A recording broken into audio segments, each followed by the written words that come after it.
Yes, it is. Yep. Okay, everybody. Well, welcome to the Socratic Sales System. Thank you for being here. It's nice to have a nice full house. So to kick things off, we'll get into the card, this handout a little later.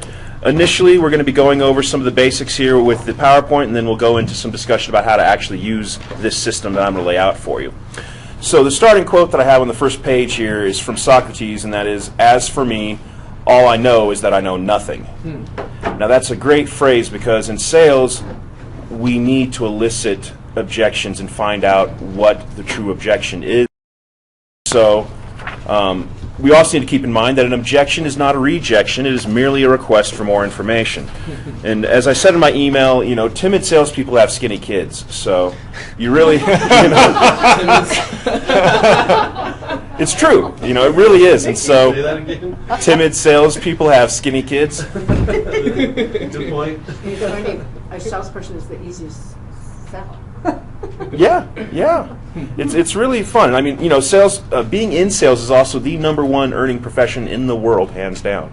So engaging in that and learning how to improve your salesmanship will not only reap rewards in your benefit or reap rewards in your business, but also in your life throughout it. Because this system is not just for dealing with objections in a sales situation, but you can actually use it on your family members to help resolve disputes. It's really a way of communication that can be applied to anything.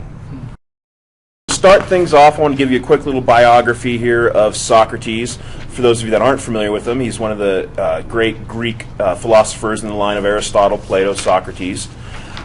He drank hemlock and killed himself on principle. And you can see that in the picture there because basically he was known as the gadfly of Athens, meaning he was annoying. He asked a lot of questions. He challenged the establishment.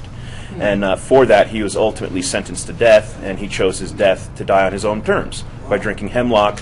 And I can't remember what he said as he died, but it was it's immortal words that he took a stand, and he was basically dying for a principle. And so I'm not getting into the background of Socrates. You know, you can Google him to find out a whole lot more than I could probably share with you today. Wasn't it be excellent to each other? Yeah, there you go. To quote Bill and Ted. I love it. But the Socratic method is kind of what we're talking about here. And the Socratic method is a dialectical model, a way of debating. And so as you can see in the picture there, in the olden days, back in the Greek days, they would actually gather in public squares and debate one another. And so this was almost, you could see it as a form of professional sports would be today, how people gather to watch that. And so it was literally a boxing match, if you will, with wits.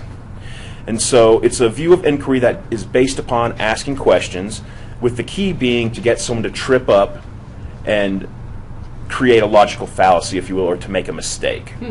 And so it's a method of two people communicating against each other, asking questions, kind of duking it out intellectually. And that is what's going to become the basis of this whole model, which is why it's called the Socratic Sales System. So, taking the idea that I said before that we know nothing and applying that to sales means that we have to elicit information from prospects to determine what's really going on there. We want to know as much as possible about a given prospect that you're dealing with so you can know how to sell them. I mean, knowledge is power. And so the best way to figure things out is to ask questions. Now, there's a lot of benefits to asking questions, and I might go into that more in the sequel to this, fortified with verbal jiu-jitsu. But until off on that, and I want to talk about people never say what they mean. Now, we've got this old-timey picture here of a picnic, and I like to use this as a metaphor for this, and that, you know, let's say I want to ask a lady out, and so I might ask her to go out on a picnic with me. Now, when I think of picnics, I think of sunshine, open air, good food, great weather, sitting on a blanket, you know, that picturesque kind of great little enjoyable scene. And that's what it means to me. I mean, I love being outdoors. I love Colorado. I love that stuff. Now, let's say the lady that I'm asking out comes from New York City. Maybe to her, picnics mean muggers in the park.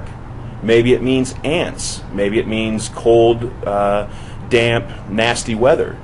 It could mean a lot of different things to her than it does to me. And so when I ask her out and say, hey, you want to go out with a picnic with me? And she says no. That could be because it's the two things that we're talking about. Picnic means something different than what it means for her. For her, it's not fun, and so she'll say no. Now, I could take that as a rejection and be like, oh, man, oh, she doesn't like me. Or you could ask questions and find out. What's your idea of a picnic? Why do you say no? Exactly. Yeah. And you can see there's two. The timid salesman might be like, oh, rejection. Oh, okay. Right. Or you can press forward and you can pick at it. You can be that gadfly and try and figure out what's going on here. Why don't you want to go out on a picnic with me? And so there's two different approaches to that. And so, people are very complex emotional machines, and we never say what we mean. Trying to express an emotion into words, into 5 words, 10 words, 100 words, it's very difficult. So people never say what they mean. And so because of that, we've got to ask these questions. And so you want to keep that in your mind as we go through this. People never say what they mean.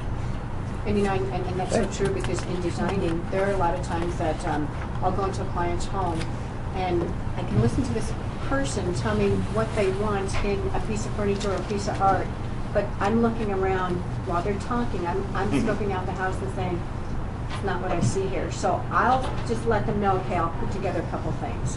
And when I come back, I put together what they couldn't even imagine it, and they'll sit there and say, I would have never thought to put that in my house. And so I totally understand what you mean by that. So you just kind of get past that point. Exactly, and that's what a lot of this discussion is going to be about here. So now that you've got kind of the background information, number 7, and we're going to discuss the right hand.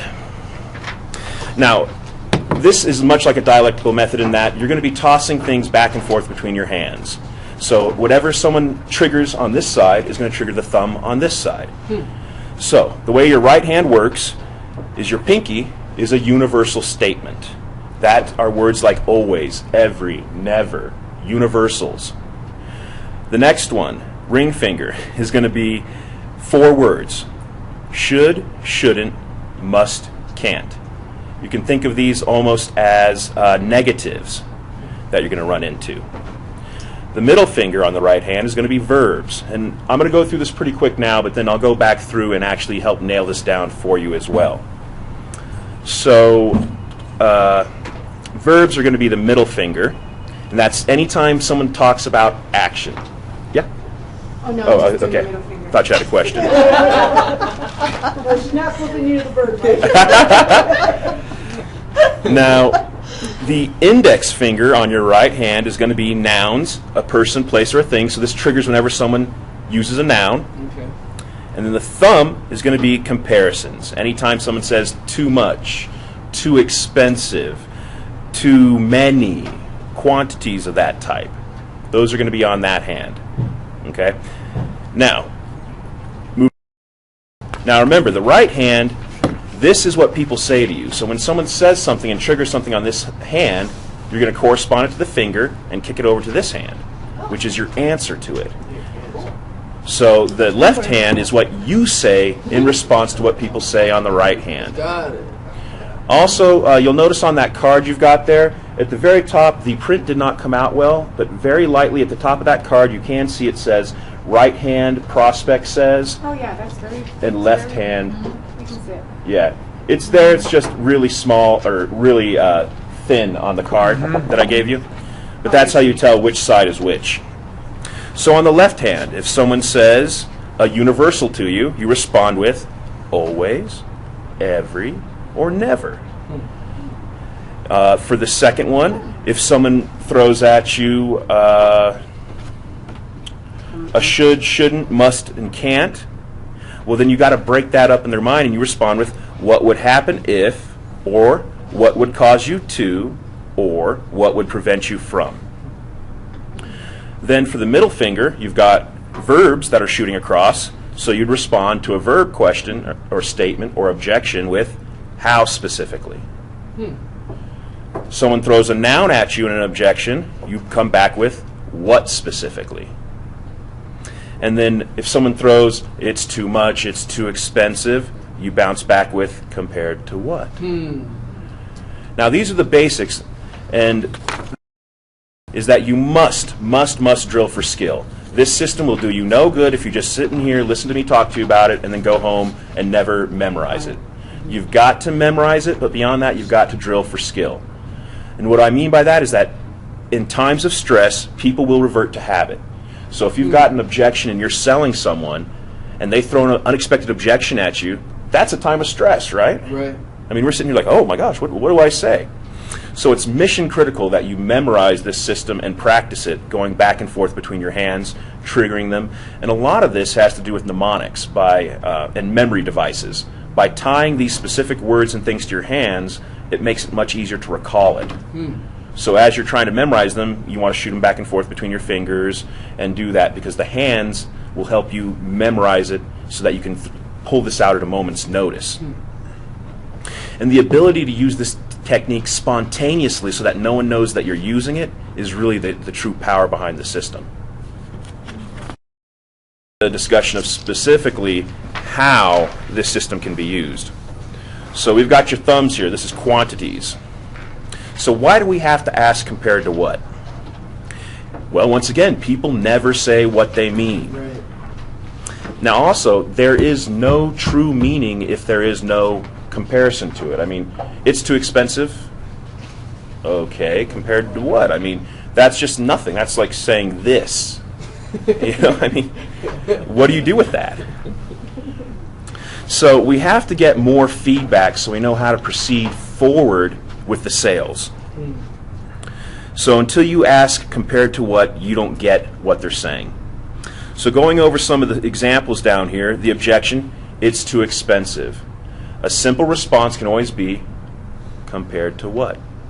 Now notice I have intentional voice intonation there. I'm dipping it, maybe even leaning in a little bit with body language.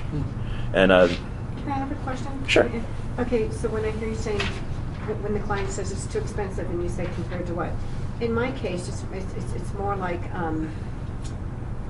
let's just say drapery treatments, you know, for when I'm quoting a client, let's say $7,800 just to do a dining room and a living room, and they're like, it's too expensive. But that wouldn't be right for me to say compared to what, would it? I mean, what in that aspect? Sure. So then what because what I would say usually is, okay, this is my first choice, which I think would just make this house. But then I can go back and I can look again and I'll pull some more samples. And then I can come back with fabrics that aren't as much, but the quality's different, the texture's different, pattern's different. There's not as much, you know, going on as what I need to see in that space. So how do you kind of go across that? I mean, very seldom does it happen, but when it does, it's like, you know, for me to go back out and look at stuff, it's very time consuming. well, the way that works is the compared to what, the whole purpose of the compared to what statement is to break the training in the prospect's mind. Because when someone says it's too expensive, that doesn't mean anything. That's Right. fluff. Trying to find out what the real objection is. Exactly, because that really means nothing when someone says it's too expensive. That's just a rote response. They're trained to respond that way. And so any professional salesman or saleswoman is going to bypass the first objection. Right. It's Okay, not I've real. done that, and then I come back with samples, and then they end up going with the first one. But it's like, how do I eliminate that process of because I want to please the customer. I don't want the customer to feel that, you know, this is it. I mean, this is what you're getting. You see what I mean? So, but to nicely to do a closing right there instead of having to go back out, because I know that client's going to pick that. So how do I word it? Well, keep in mind that this whole process works on questions. And so all you're doing is asking them a very simple question of what they're comparing it to. And typically what will happen is they will realize in their own mind that it's a faulty statement. It's not logical to just say it's too expensive. Yeah. And so you can Or always come back with more, because I see some openings in what you just told me, that you have an ability to sell on the quality of the fabrics and the Right. differences between them. So when you that could be the closing right there. that could be. Okay. Because really what this is we're just raising objections in people. We want to find out, because the close comes later. Right. This is not closing. This is merely eliciting information, asking questions. That's it. And then once we have all of the objections out in the air, then you can go into your close. But there's actually no discussion of closing in this, per se. So it's Okay. all we're doing is we want more information. We're asking questions, innocent little questions. Well, and like I just had a client who spent $210 a yard on fabric, a lot of fabric. And immediately, I don't pay attention when I bring in fabrics. When I go to Denver, I'll just bring samples and look at it in the room, and if it works, then it's like, love this one. And then they'll say, oh, how much is it? And I'll look at the fabric and ooh, it was actually $254 a yard. And so I told him 210. And I said, it's way expensive. But it was used in the Hearst Castle property, blah, blah, blah. She didn't even bat an eye. She says, you know what, though, Evelyn? She says, I'm not going to do this again. And so right then, usually I would, in my younger days, say, well, let me go look at something else. But right then, I just stopped. I said, okay, this is what we'll do. I'll quote it. I'll do the quote and call you. Gotcha. So that was really nice. But sometimes I don't know, sometimes I have a hard time. Now, the other thing that you'll learn, and you'll see this in this next example, is that this system, you rotate through the different objections and responses through your hands. So on the second one, let's say you say it's too expensive compared to what? Right. And they respond with, it seems too expensive compared to what I saw at your competition or elsewhere. Right. JCPenney's. Yeah. And so what is that? On this hand, if someone says that, Well, this is that's a considered noun. Yes. So we bounce back. Yeah, that's a noun because it's a person, place, or thing. She's talking about, let's see. Actually, I'm sorry. That would be, yeah. Yeah. So Yeah, they're noun. talking about a thing, something they saw elsewhere. So we bounce back with, what specifically did you see elsewhere? Right. Now they have to tell you about what it is specifically that they saw, which then gives you an opportunity to sell off of the negatives that they bring up or the positives. And I've done that before, and that's when I can say, but look at the quality of the fabric. I mean, the texture, it's not your thin fabric, it's lined, it's heavy-duty lining. It's very handmade. Is so much nicer than... You're already doing what he's talking about. Yeah. Yes. You're already doing it. Yep. Okay. So a lot of what we're talking about here is just going to be plugging it into your existing method of sales. Okay. And of course, if anybody has any questions or would like to pop up, I forgot to say this earlier, sometimes I can get going pretty fast on the materials. But if you have any questions or you'd like me to bring it down to a concrete level for your business or objections you face, don't hesitate to chime in. Okay, cool. I'm with you. And so that last one, this is a larger example of how you can play through this on a large scale. So let's say you're feeling right now that there's too many techniques in this system to learn. Compared to what?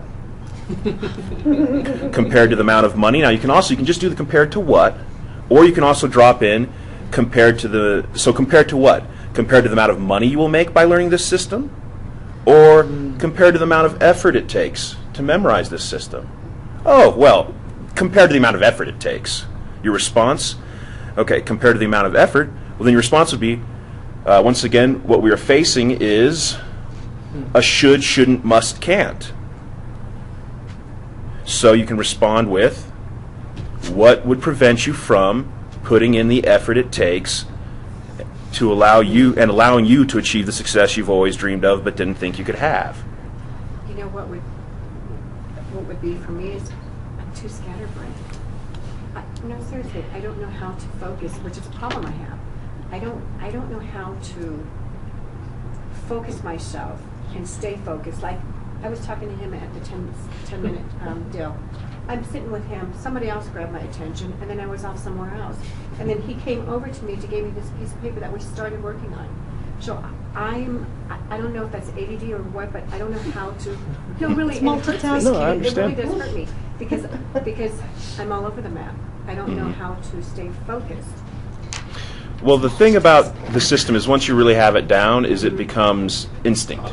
Yes. So you respond in ways, and as I've been delving more into this recently and kind of practicing it more, I've found that I respond much better than I used to. Yes, because once I get it, then it's in my head. But getting the information, Yeah. I don't retain. It's hard. It's not that I don't retain. It's just that it takes me a while to retain information. But once I get it, it's in my head forever. Yeah, You know. definitely. And that's also part of the whole reason the technique's that. tied to your Yeah, hands, 'cause because I'm you a- bounce it back and forth off A of, picture person, yes. I yeah, like off that. of whichever. And so let's say, to finish off this last one on the thumbs, let's say that someone gives the objection that, so the question was, what would prevent you from putting in the effort it takes and allowing you to achieve the success you've always dreamed of but didn't think you could have? My dog. Well, your dog, that's a noun. Blame the dog. So now, I just did that when I walked in Put your here. dog down. That'd be my excuse. I just did that when I walked in here. I was telling these guys. I'm so busy. I have, plus I have 4 dogs, a bird, a horse, and lessons, and I don't know how to. I'm spread all over. I don't even know no, who I it's am. all good. No. I understand. How about each client? I don't know which girl I am. No, I understand. I can be often the same way with entrepreneurial mind and all of that kind of sparkly, next sparkly thing and But I'm all running of that. circles, though. I'm backtracking. Compared to what? My sister owns a multi-million-dollar business. She is so damn focused, and she'll come over to my house. I work for her part-time. I did sales for her. She came into my office one time, and she's like, Evelyn, I can't deal with this. I can't walk into your office. And I'm like, you know what? Don't do that to me, because don't micromanage me. I know where everything is. I run different than you do. And she's so flippin' organized. And then I can't even imagine Then the being next organized. terminology you use is so what? No, I get kind of just moved out of there. Because I don't roll like that. Yeah. Yeah. But the key, though, is to just keep in mind that once you tie it down like that, it Much becomes a more. lot easier. And there's, in NLP, neuro-linguistic programming, there's a lot of techniques in there. Primarily the one we're using in this is anchoring. But you can actually tie emotions, you can actually trigger emotions in yourself by touching your earlobe or doing other things as long as you've embedded that emotion to it. So what a lot of the system talks about is embedding that thought process in your hand so you know that anchored, so to speak. So that's just wrote the funny. yeah, and that might work too, Tattoo. There you go. There you When you're go. talking to your client, just keep them under the table. Exactly. Fingers. We've got index finger, which is nouns. So remember that this combination, once again, depends on a person, place, or thing. And what we're talking about is bouncing between these 2 fingers here. And so the key is to translate the verbiage that people are using with you into the system. And sometimes you might trigger a response that maybe is a verb, but also kind of flirts with another response. And so sometimes other responses in the system might be a little better, but ultimately, as long as you know the system, you'll be able to navigate your way through things. So let's say, for instance, people give you objections about your product. Let's say, I don't like this product for whatever reason. Okay. Well, a product, that's a thing. It's a noun. It's a person, place, or thing. So we want to get more information from them about what it is, what specifically they don't like about it. So let's say the objection arises that my husband doesn't like the price. He's talking about the price. That's a trigger. That's a noun. So we bounce it back over, and on our sheet it says nouns. What specifically? So what specifically doesn't he like about the price? Because see, when you hear that someone doesn't like the price, there could be a lot of reasons why they don't like the price. Maybe they think the price is too low. I mean, that's certainly Haven't shopped possible. in years, so it's like, wow, this is what things cost now. Yeah. So Go ahead. that's Quinn. just to get deeper so you can get to the real objections. Exactly. All of this is to dig deeper, get more information so you can make the sale. Because if someone says they don't like about the price, maybe they don't like the fact that there's not payment options over three months. Maybe they don't like the fact that there's an upfront fee instead of it being broke out over 3 months. I mean, there can be all kinds of things not to like about price, including that it's too cheap. I mean, oftentimes if a deal seems too good, people won't take it. Perceived value. Yep, perceived value. Exactly. So let's say, again, someone says, I don't like foreign automobiles, and you're a car salesman. Once again, that triggers in the noun area. So come back with, what specifically don't you like about foreign cars? I love foreign cars. Yep. Person who asks the questions in control. Exactly. That's that's exactly what's it, because you're steering the conversation in directions you want it to go. And so they come back, and say specifically what they don't like about foreign cars, and you can now have the real reason, not just that they don't like foreign cars, they think foreign cars are too small. Oh, that's fine. We've got all kinds of foreign cars that are bigger nowadays, They make full-size trucks nowadays. So, and that's, a fairly new thing. I prefer American-made. Yeah, and I'm one of the people that prefers American-made, personally, but I have to admit that yeah, and that's the other thing too, see? And once again, that gives you information. So they could say, I prefer American-made. Well, Hondas are made here now. Wow. Toyotas are made here. More than the American cars, honestly. And if you look at those stickers, they'll tell you the parts that are made overseas versus here. So once again, that's how the nouns work, is when you hear a noun triggered, then you bounce back with what specifically, and you can repeat what they said. Well, what specifically don't you like about X? So it's a formula.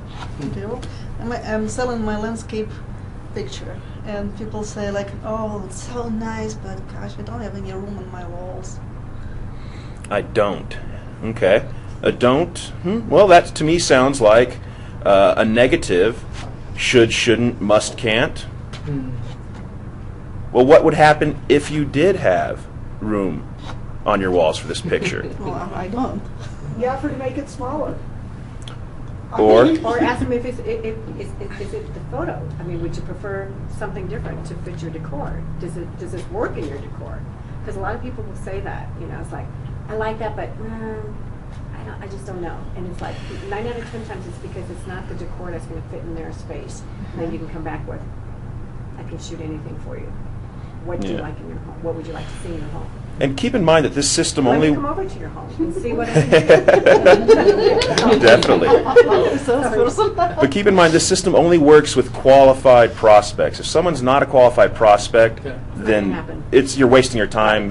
Get out the door. And for your case, I would say if someone really likes your painting, but they say that they can't buy it because there's not enough room on their wall, then that triggers something in me that makes me think, okay, that doesn't make sense. Maybe you're not a qualified prospect if you're sitting there saying, I love your painting, but my God, I can't make a 2 by 3 foot space on my wall. Right. First off, why are you even looking at big paintings? Yeah.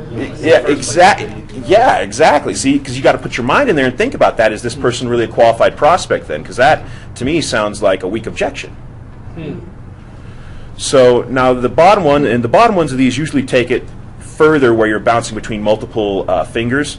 So in this case, someone says, I don't like the product. Okay, that triggers, what specifically don't you like about the product? I don't like the color. So the color, once again, I don't like the color. Okay, well, bouncing it off of, what would happen if I could get you a different color? Would you be interested? And for me, what triggered it was the don't, which to me fits into the should, shouldn't, must, and can't, Right. the negatives area. So we're bouncing off and saying, well, what if I could get you a different color? Would you be interested? No, it's still just too much. Compared to what? Back again. Yeah, and back again. And you can go back and forth between your fingers all day long with this. See, you're just constantly asking questions.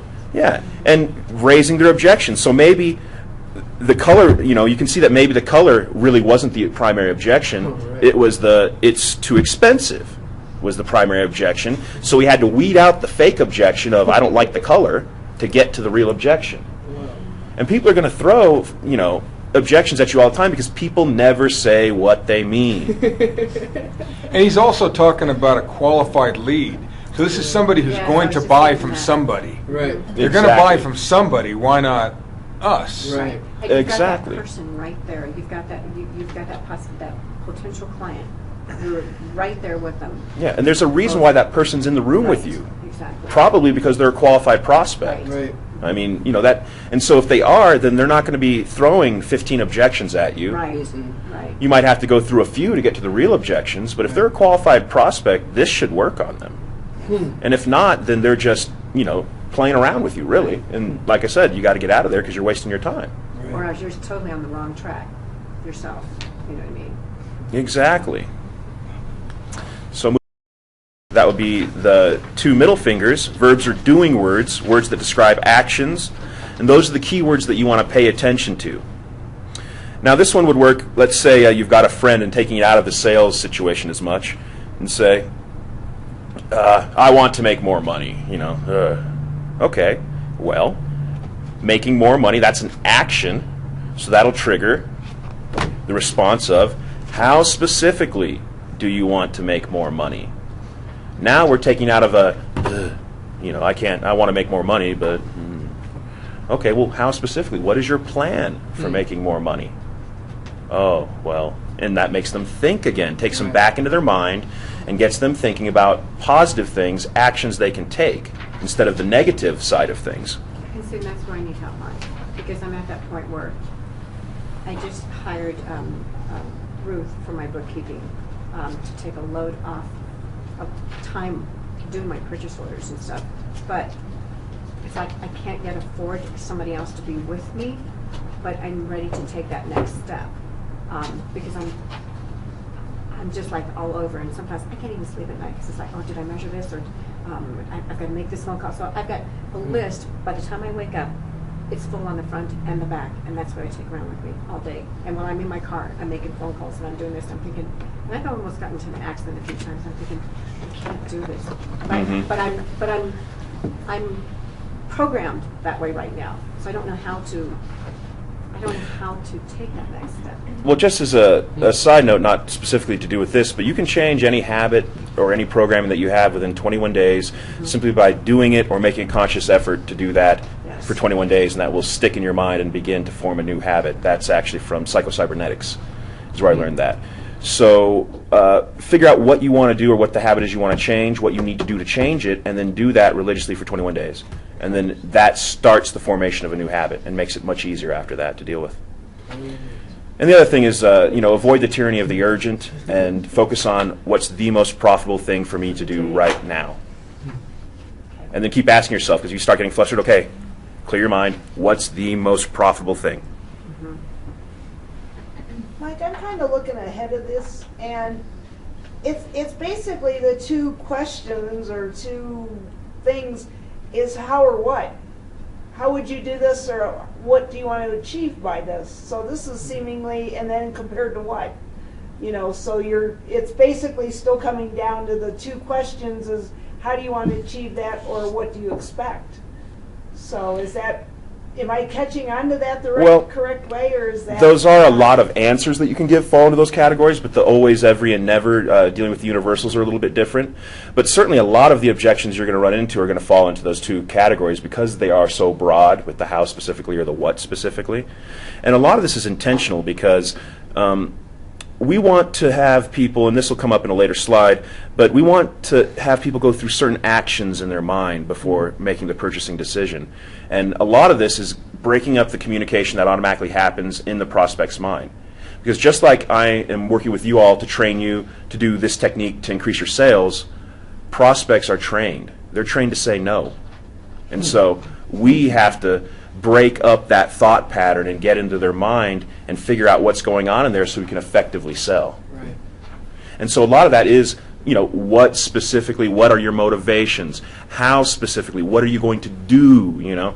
Those type of things, because we need to get them thinking the way we want them to think and get them out of that no frame of mind. Yeah, get them out of releasing the money. Exactly. Because that's, and we'll get to that in the next slide. And actually, I think this is a good time to move forward. Because I think one of the next two slides covers specifically that.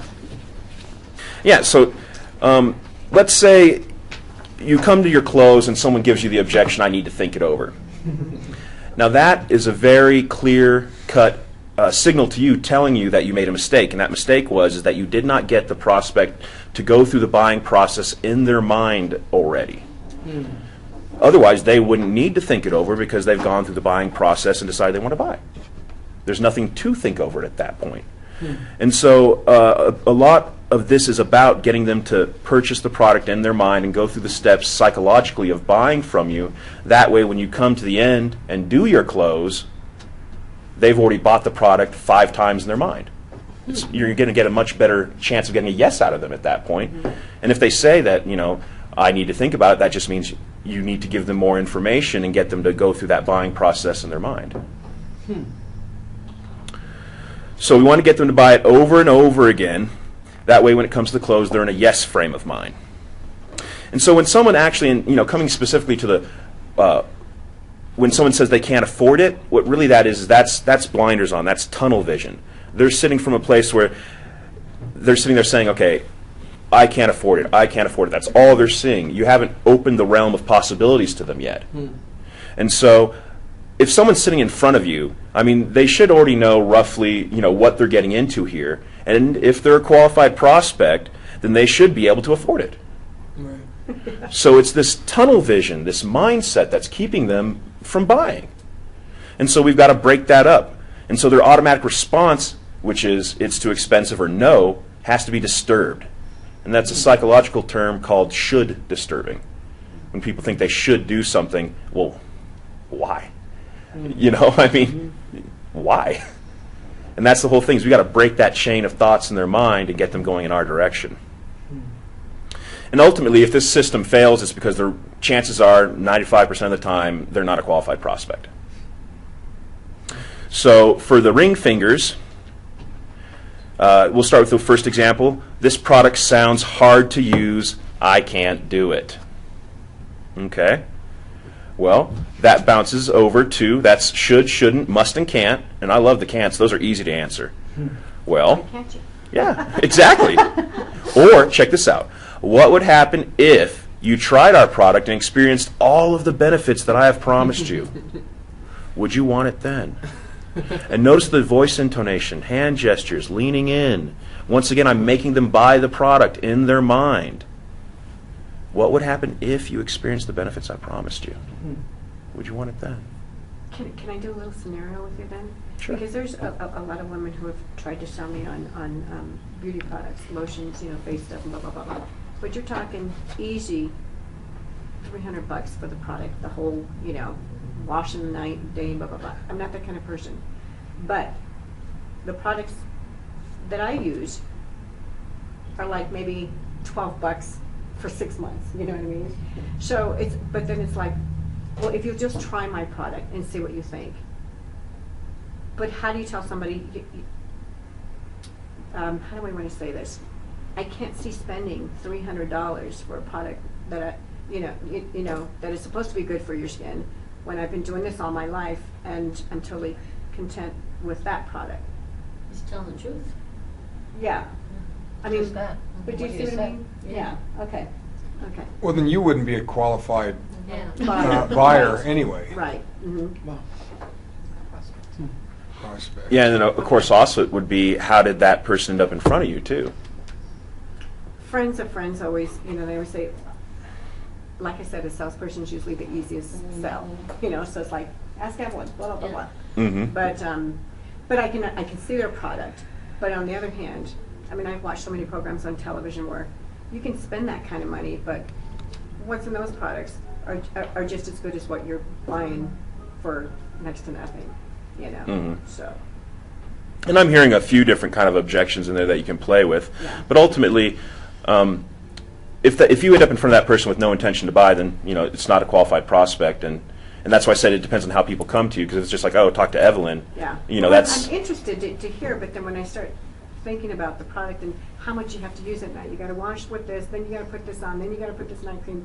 It's like, that's a lot of work. I mean, do you do it? Do you? Yeah. Well, the article I wrote yesterday. I can tell. All good stuff. Michael, is this more of a hard sell? In my business, we do relationship selling, and you don't close it the second time you see them. Well, keep in mind, I haven't closed. There's no discussion of closing in here. Oh, okay. We're not at the closing stage Not at all. closing. Yeah, and in Okay. fact, in the next episode that follows up with this, there's still no discussion of closing. I mean, if you want to get into closing, go read Zig Ziglar's book, Secrets of Closing the Sale. He's got about 100 literal techniques for closing in there. Yeah. Well, I know. It was kind of sounding like you get to this point and then you want to close. And Well, no, like Mike, you Yeah. talk about having a qualified prospect or a qualified Yeah. buyer in front of you, but actually this is all still part of that. I would say part of the qualifying yeah. process. Okay. Yeah, definitely, because we're asking questions. Yeah. Okay. Yeah. What was the name of the book? Zig Ziglar. Zig Ziglar's Secrets of Closing the Sale. You can buy it. It's still in print at, last time I saw it, Barnes & Noble. But it's literally got over 100 techniques in it, specifically detailed on how you do the close. Okay.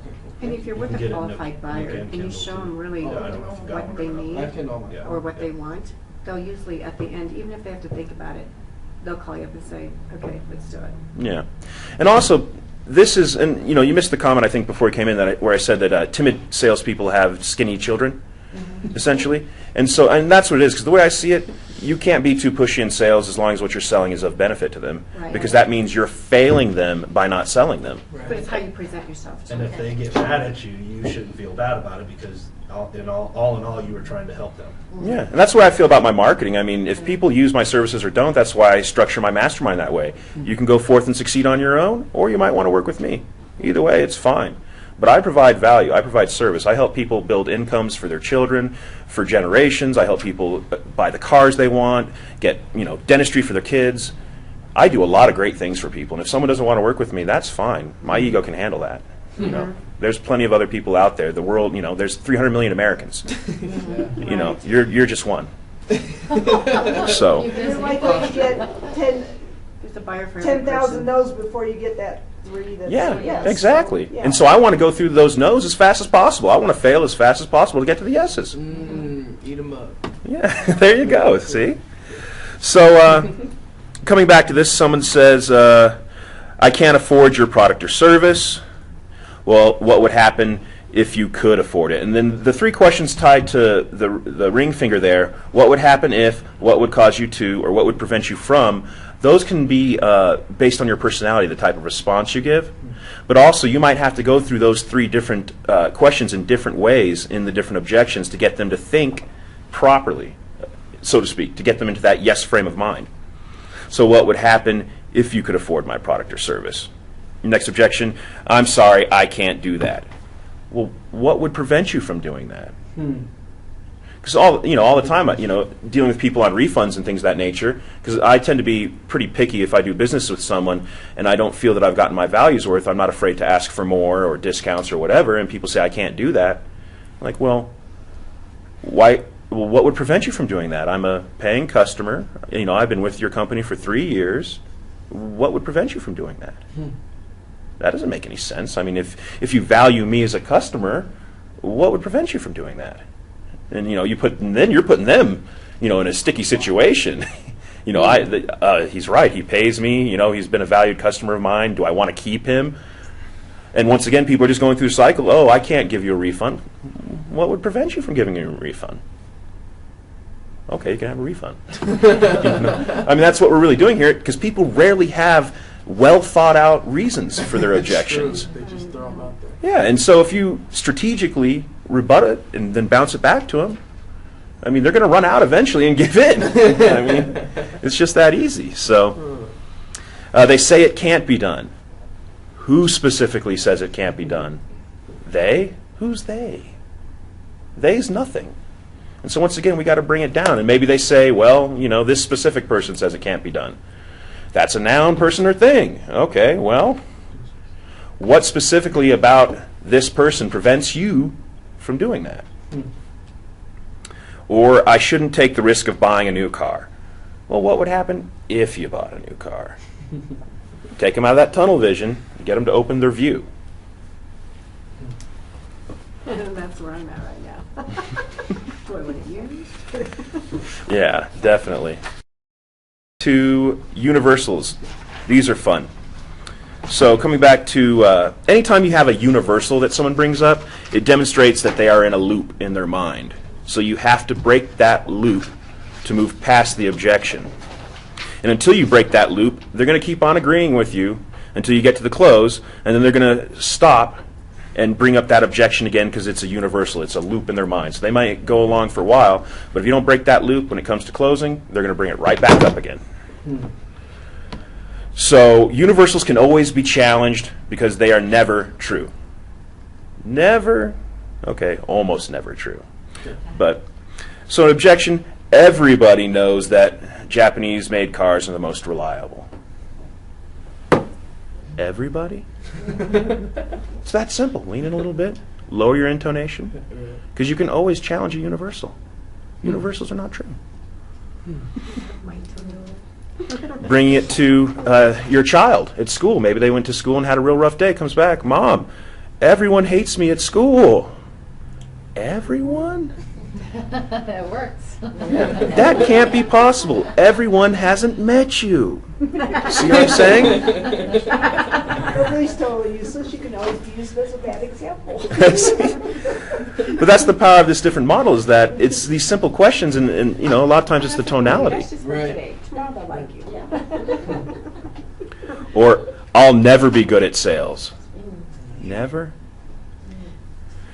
Never sure is a long time. I bet if you apply yourself to the topic, you would succeed in ways you never thought possible. That's so true. I used to be a smoker, and I tried everything to quit, and I used to think, you know what, I'm just going to be a smoker. It's just too hard. And then one day I woke up, because I started seeing people with oxygen tanks, and I thought, I don't want to be like that. I quit cold turkey, and it's been almost 20 years. Wow. So, and I never thought I could Oh, stop. there you go. Yeah, Good I job. tried maybe 10 times prior to actually quitting. So that's what made me decide no doesn't mean no. Yeah. Definitely. Well, you've got to bypass the first objection Right. always, simply because they don't say what they mean. Right. And so, coming back to the examples, we'll trigger off the pinky again, and someone says, I've always wanted to be the top salesman in my company, but prospects always reject me. Always? Well, okay, not everybody, but come on, I can't do it. Oh, that's should, shouldn't, must, can't. Bounce over. Well, what would happen if you could be the top salesperson in your company? Well, it would be great. How specifically would you go about achieving that success? See, we're leading them right down the path. They don't think they can do it. We'll lead them right there. Right. They can do it. You just have to take them there. Questions. So that's what it is. And it's so, and this might sound pushy the way I'm presenting it, but in reality, it's not pushy because you're just asking questions. It's just Question. posture. And in What reality, this, what this seems like is you're listening to them. That gives that person value. Sure. That knows them, I think, a little bit better because you've listened specifically to their objection. And yeah, maybe it's that automatic thing in your head in that loop, but you've listened. You've asked a question, and now you've made them think. Exactly, and that's exactly what we want them to do. We want them to think. We don't want them to just go through the sales process with blinders on. Right. They need to be thinking. And we need to convince them because, like I said, if you provide a quality product or service, then you have a duty to sell them. And you have to ask questions. I found out last week, I thought I was, and I wasn't. I walked out of there not realizing I hadn't asked all the questions. I was like, you dummy. I mean, it was like, you got to do it. And see, that's what often happens in sales situations is you leave the room and then you think about what the perfect thing was after you left. And that's what this system helps you do is you don't have to think of it right off the bat. You get it drilled into your head and then it's just like bing, bing, bing, bing, back and forth. Right. I think at some point you get the objections are industry specific too. You get to a point where Yeah. the objections you're hearing, you will continue to hear from different customers. So I mean, you prepare yourself for that, and you're ready to hit that objection almost every time. I mean, they'll throw you curveballs every now and then, but Yeah. for the most part, And also, the way the system is designed is obviously you can do, compared to what, every, never, you can just do those words. But as you grow in your sales career, you'll have additional things you can tack on there. Like, for instance, my real good example I like is for Darnell and Legal Shield, is that someone says, Legal Shield's too expensive. Compared to what? A cup of coffee a day? Because that's what Legal Shield is less than. And so that, compared to a cup of coffee, that's not in this system, but you'll learn the things that you can tack on for your specific product or service to sell in addition to the lead-ins. This is just kind of the basic framework that you can work with. So, if someone said, my costs are too expensive, well, compared to what? Compared to what? Well, compared to the cost of a magazine ad that'll run you $3,000 and get no response. Compared to dinner out on the night of town. My services are less than that. And there's a lot of different ways you can play off of it. This is just the bare structure that empowers you to deal with things. And so, let's see. Yeah, so we'll move on to the agreement frame. Now, this is a nice little trick you can use in tandem with any of these other statements. So one way to overcome the resistance is to use this. So before triggering compared to what, always, every, never, you use, I appreciate what the objection is. Did you? And then you go into it. Or, I respect your opinion, or I respect your thoughts. And I want to let you know this. And you go into the frame. So basically you frame the conversation with these agreements. I agree. How powerful is that? It's too expensive. I agree. But compared to what?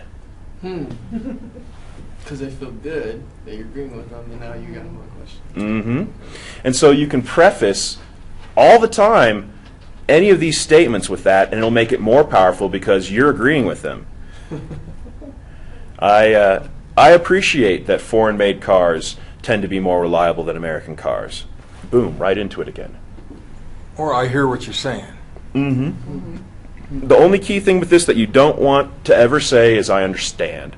That is so overused by salespeople. Telling someone you understand will trigger negative emotions in them, typically, because they're going to be like, no, you don't.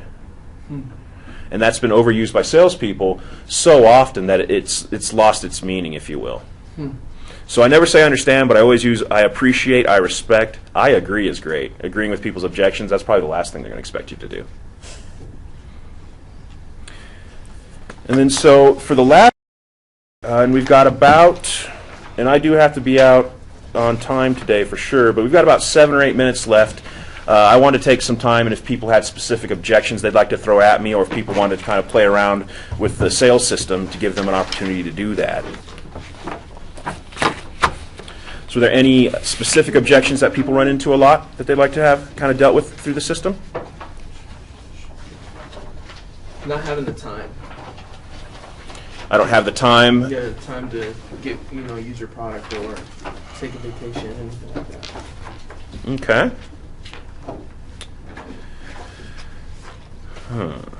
What would happen if, that's where that fits. Okay.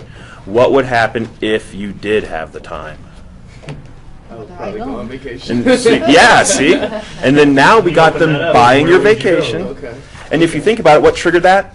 It's the should, shouldn't, must, and can't. It's the negatives. Yeah, I don't have the time. Well, what would happen if you did? Or what would prevent you from having the time? And then now you can deal with what's preventing them from having the time. That's either way you want to go with that. And then along with that, it would say, well, how can I help you get 2 or 3 days, 2 or 3 day vacation? Is there something that I can do? If you have like the time coming up for a 3-day weekend, Right. are you off? Do you have to work on this vacation holiday or whatever? So if you could get them 2 or 3 days to where they could say, oh, yeah, I have that day off. Maybe I could plan ahead for that. I think that would be the situation on that is how...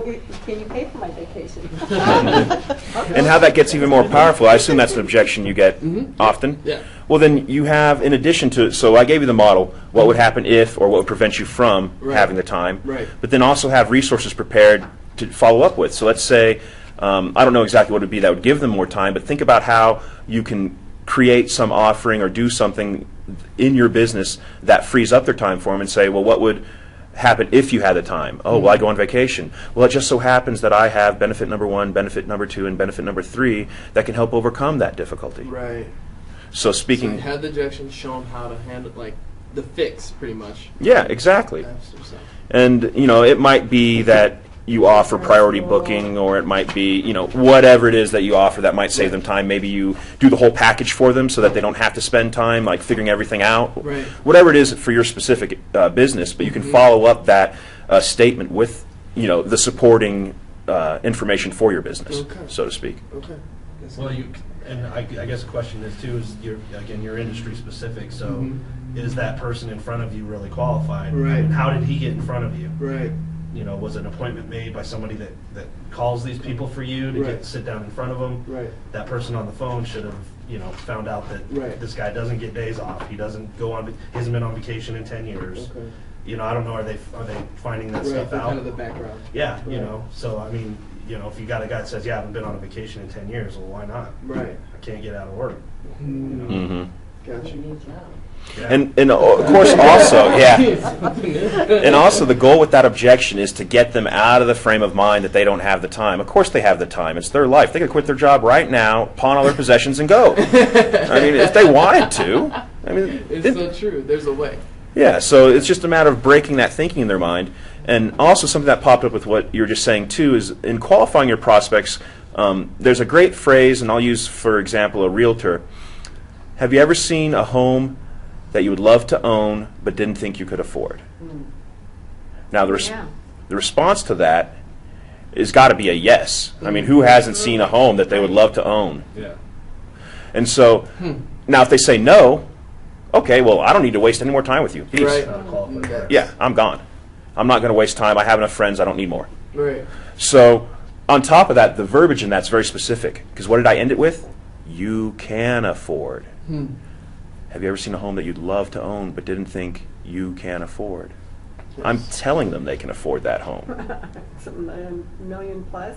Yeah. You know, getting back on the phones, I've kind of gone back to some of the things that I've done before. Business has slowed down, so I've started telemarketing again. And you get people on the phone, and you know, the objections you get is, no, it's pretty good. You know, we're good. It's, you know, been a good company to be with, and you know, you get so many objections, and then you know, basically at the very end of that, that's kind of the last question that I'm going to ask them. So, you know, like you said, I can appreciate where you're coming from. Let me ask you one more question, and I'll let you go. And I asked them, I said, if there's one thing that you could change about your current mortgage, what would it be? And I leave it there. If they say nothing, it's like Mike said, all right, thanks for talking to you. Yeah. Who, if they can't think of one thing that they want to improve, like lower their payment, get a better interest rate, or shorten their term, you don't want to talk to that person. Exactly. And the more, you know, the more you can design a qualifying phrase like that in your business, it's a time saver. It really is. Because we don't need to waste time with people that aren't going to buy. Right. And like I said, there's 300 million people. You're just one. I'll move on to the next. Yep. Fail as fast as But I always possible. think, though, even though that person isn't qualified, you give them the best that you can because that person is a referral for down the road, possibly. Oh, yeah, You know what I definitely. mean? So I'm really big on that. See, any salesperson is going to eventually learn these things Yes. in their own Automatically. one way or another. And what he's saying, I mean, you don't have to take years and years and decades to learn. We can follow a simple thing like this with a little bit of work. You know, there's always an expected amount of energy for anything good we want out of life. Right. You ever heard of the bar-tailed godwit? No. It's a bird that has the longest migratory route of any bird, and it'll fly from Eurasia or Alaska to New Zealand direct, 7,000 miles without stopping, 9 days, and they lose half their body weight in that journey. Wow. But they do it twice a year. So what it is that is their expected energy output in order to have their need met. Wow. Twice a year. And all of us, if we want to excel, if you want to get to your happy feeding ground, you know, you have to put in the energy. Yes. And every human, every job, everybody has an expected energy output. There's the expenditure for every business is a little bit different. If you want to succeed, it always takes more than doing what you've been doing. Right. Because if you keep doing what you've been doing, Keep getting what you got. you're going to be there. So and the reason we go to PepNet is because we want to go to another level, the next level, whatever that is. And so we have to put in a little more energy. And what Michael does once a month is he's helping us, he's giving us tools so that we can put a little more energy in. So put the energy in, and I guarantee this stuff will work in closings. It works. Yeah. I mean, it's a system. It's as simple as that. You follow a system, you get repeated results, predictable results. So you're going to want to schedule up for the next one. If you're wanting to join us, it'll be on the 31st of next month. I've already got people signing up for it, and it's going to be the new and improved Socratic sales system fortified with verbal jujitsu. Halloween, huh? Yeah. So what that'll be like essentially is you can imagine that these techniques that I've just shared with you are a hanger. The verbal jujitsu is going to be the coat that you will hang over that to make a complete presentation. And so I already have people enrolled in it, so if you'd like to be a part of that as well, then you might want to let me know before leaving today, because I think it'll fill up. Okay. Thank you, Michael. Thank you for listening. And as I always say, there's no mentoring program without you guys, so And thank for you. being on for the next one. Yeah, Okay. me too, Mike. Will do. Same time? Yeah. 10, 11. Same